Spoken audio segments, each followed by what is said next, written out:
गांव पर चर्चा में एक बार पुनः आप सभी का स्वागत है। आज व्यक्ति विशेष के कार्यक्रम में हमारे साथ प्रेस क्लब चित्रकूट के अध्यक्ष सत्यप्रकाश द्विवेदी जी हैं। सत्यप्रकाश द्विवेदी के साथ हम गांव पर चर्चा के मुद्दों को लेकर के गांव के अंदर के जो मुद्दे हमने पूर्व में प्रकाशित किए हैं, इन मुद्दों पर चर्चा करेंगे और पत्रकारिता जगत से क्या कुछ हो सकता है इस पर भी एक विमर्श करेंगे। क्योंकि आप प्रेस क्लब के अध्यक्ष का कार्यकाल 3 वर्ष का पूरा कर चुके हैं। एक बार पुनः पिछले ही दिनों आप निर्विरोध निर्वाचित हुए हैं और आप इस जनपद के एक जाने माने चेहरे हैं, एक खास व्यक्तित्व हैं। तो मैं आपसे जानना चाहूंगा कि गांव पर चर्चा को जब आपने देखा और सुना और जाना इस चर्चा को, तो आपको कैसा महसूस हुआ और आपने क्या उम्मीद जताई, आपके हृदय ने कैसा लगा आपको? धन्यवाद सौरभ जी। सभी साथियों को नमस्कार। गांव पर चर्चा निसंदेह एक आपका बहुत सराहनीय प्रयास है और तमाम हमारे गांव में पूर्वों में ऐसे लोग हैं जो अपनी बात आकर के यहाँ जिला मुख्यालय में, ब्लॉक मुख्यालय में, तहसील मुख्यालय में नहीं रख पाते हैं। उनकी क्या समस्याएं हैं, गांव पर चर्चा के जरिए वो लोगों के सामने आ रही हैं। क्योंकि मौजूदा दौर में सोशल मीडिया का प्लेटफार्म एक बहुत प्रभावशाली प्लेटफार्म साबित हो रहा है और राज्य सरकार हो या भारत सरकार हो, ट्विटर है, व्हाट्सएप है, फेसबुक पर है, सभी लोग इन पर उठाई गई समस्याओं को भी संज्ञान में ले रहे हैं।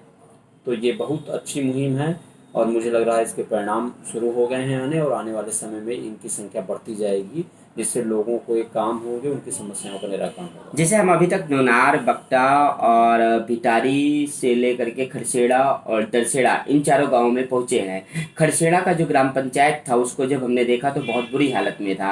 हालांकि वहां पे चर्चा करने के बाद प्रधान भी जागे और वहां के पंचायत सचिव भी जागे और पंचायत मित्र भी जागे, तो हमारे उनसे थोड़ा विमर्श भी हुआ। लेकिन मैं इसको आपके इस नज़रिए से देखना चाहता हूँ कि सोशल मीडिया के द्वारा उठाए गए ये मुद्दे जब अखबार में प्रकाशित होते हैं तो कैसा लगता है?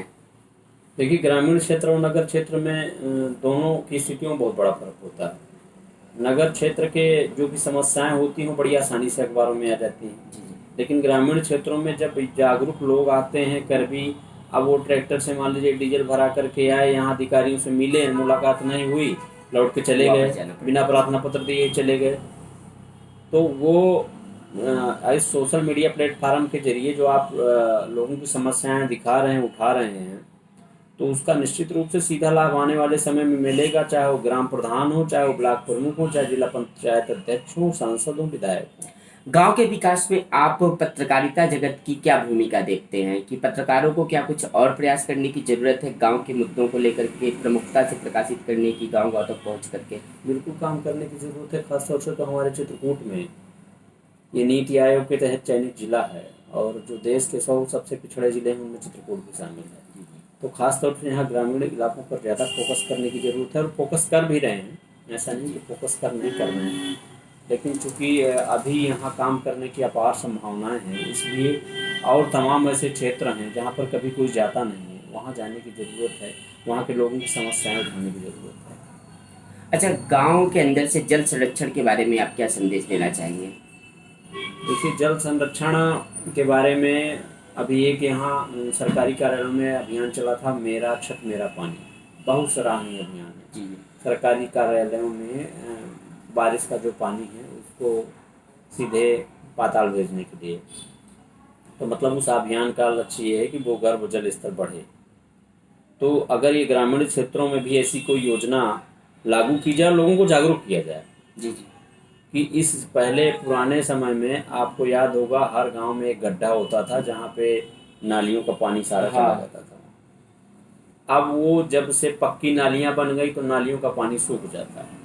तो जो बारिश का पानी है वो किस तरह धरती के अंदर जाए, अगर हमने इस योजना पर अमल कर लिया तो निश्चित रूप से भूगर्भ जल स्तर बढ़ेगा, जो बड़ी तेजी से नीचे जा रहा है वो बढ़ेगा। तो प्राकृतिक जल के जो स्रोत हैं उनमें भी सुधार होगा और यही एक इसका उपाय है। तो क्या जिस प्रकार से सरकार नदियां कनेक्ट करने की बात करती है, तो क्या गांव की नालियों को कनेक्ट करने की जरूरत है? बिल्कुल ज़रूरत है। और जो अंधाधुंध दोहन हो रहा है इस पर भी ध्यान देने की ज़रूरत है। जो लोग फसलें उत्पादन कर रहे हैं तो जो ज़्यादा पानी वाली फसलें उनको बंद करना चाहिए। कम पानी में तैयार होने वाली फसलों का उत्पादन किया जाना चाहिए। और ये जो नालियों का जोड़ने की बात है, या और जो भी काम है कि पानी कुल मिलाकर के नीचे जाए,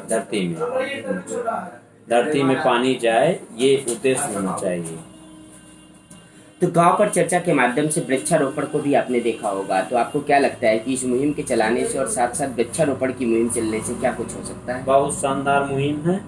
2 पौधे जो आप हर गांव में लगा रहे हैं, इसको बढ़ाते हुए 5 पौधे करिए, मेरा सुझाव है। और इसके लिए आप धन्यवाद के पात्र हैं कि जो 2 पौधे लगा रहे हैं, ये 2 पौधे अगर वो तैयार हो रहे हैं तो गांव की चर्चा की इससे बड़ी सफलता तो कुछ हो ही नहीं सकती। क्योंकि हमने जब देखा, तो जब गांव के अंदर हम प्रवेश करते थे तो गांव की सड़क के किनारे हमको कभी भी वृक्ष दिखते नहीं थे, और ऐसा लगा कि गांव सड़क के किनारे अगर वृक्ष रहेगा तो गांव का सुंदरीकरण भी होगा। नहीं, जागरूकता का तो अभाव है ही। देखिए, अभी भी लोग हरे बार जागरूकता का अभाव ही है कि अभी भी लोग अपनी जलाऊ लकड़ियों के लिए हरे पेड़ काट के ले आते हैं, घरों में डाल देते हैं, लकड़ियां सूख जाती हैं, उनको जला लेते हैं। अब मैं एक अंतिम सवाल आपसे करूंगा, चूंकि जागरूकता और असर और पंचायत चुनाव ये तीनों आपस में मेल खाते हैं, तो आप खबर के असर को और गांव पर चर्चा के माध्यम से जागरूकता को कैसे देखते हैं, और उसके बाद आप पंचायत चुनाव पर जनता को क्या संदेश देना चाहेंगे, युवाओं को क्या संदेश देना चाहेंगे, और आप किस प्रकार का ग्रामीण नेतृत्व चाहते हैं? क्योंकि तीसरी सरकार जिस तरह से गठन किया गया था तीसरी सरकार के उद्देश्य को लेकर के, तो वो उतनी सफल नजर नहीं आती हमें गांव के अंदर। देखिए, खबर के असर चूंकि अखबार से और समाचार संस्थानों से जुड़ा हुआ मामला है, इसलिए सबकी अलग अलग सोच है। मेरी सोच तो ये है कि अगर किसी समस्या का निराकरण जड़ से हो जाता है तब खबर का असर है। और यदि आपके समाचार इलेक्ट्रॉनिक चैनल में चलाने से या अखबार में छापने से या आपके सोशल मीडिया साइट से लोगों में जागरूकता आ जाती है, तो सबसे बड़ी सफलता है। वो किसी भी असर से भी ज्यादा बड़ी बात है कि लोग अपने अधिकार, अपने हक को जान जाएं। अब रही बात ग्राम पंचायत में, जिला पंचायत में, क्षेत्र पंचायत में प्रत्याशी चयन का काम, तो लोग सब जानते हैं कि जो प्रत्याशी मैदान में है, क्योंकि आपके गांव घर के ही लोग हैं, वो व्यक्ति कैसा है। चुनाव के समय तमाम काल नेमी आ जाते हैं, जो पहले कुछ और होते हैं, लेकिन चुनाव के समय एकदम ऐसा लगता है कि इनसे ज्यादा सज्जन पुरुष कोई नहीं। वो आपके ऊपर खूब पैसा खर्च करेंगे, आपके ऊपर शराब में पैसा खर्च करेंगे, आपको कपड़े देंगे, आपको खाना देंगे, लेकिन ऐसे काल नेमियों से जनता को सावधान रहना। जनता को केवल ईमानदार व्यक्ति का ही चुनाव करना चाहिए। शायद गांव पर चर्चा के माध्यम से एक बड़ा जो बिंदु निकली है कि गांव की जनता को कालनेमियों से सावधान रहना चाहिए। तो ये थे हमारे साथ प्रेस क्लब के अध्यक्ष सत्यप्रकाश द्विवेदी जी, जिन्होंने गांव पर चर्चा के माध्यम से गांव की जनता को संदेश दिया और ग्रामीण नेतृत्व के लिए भी एक बड़ा संदेश प्रदान किया है। धन्यवाद।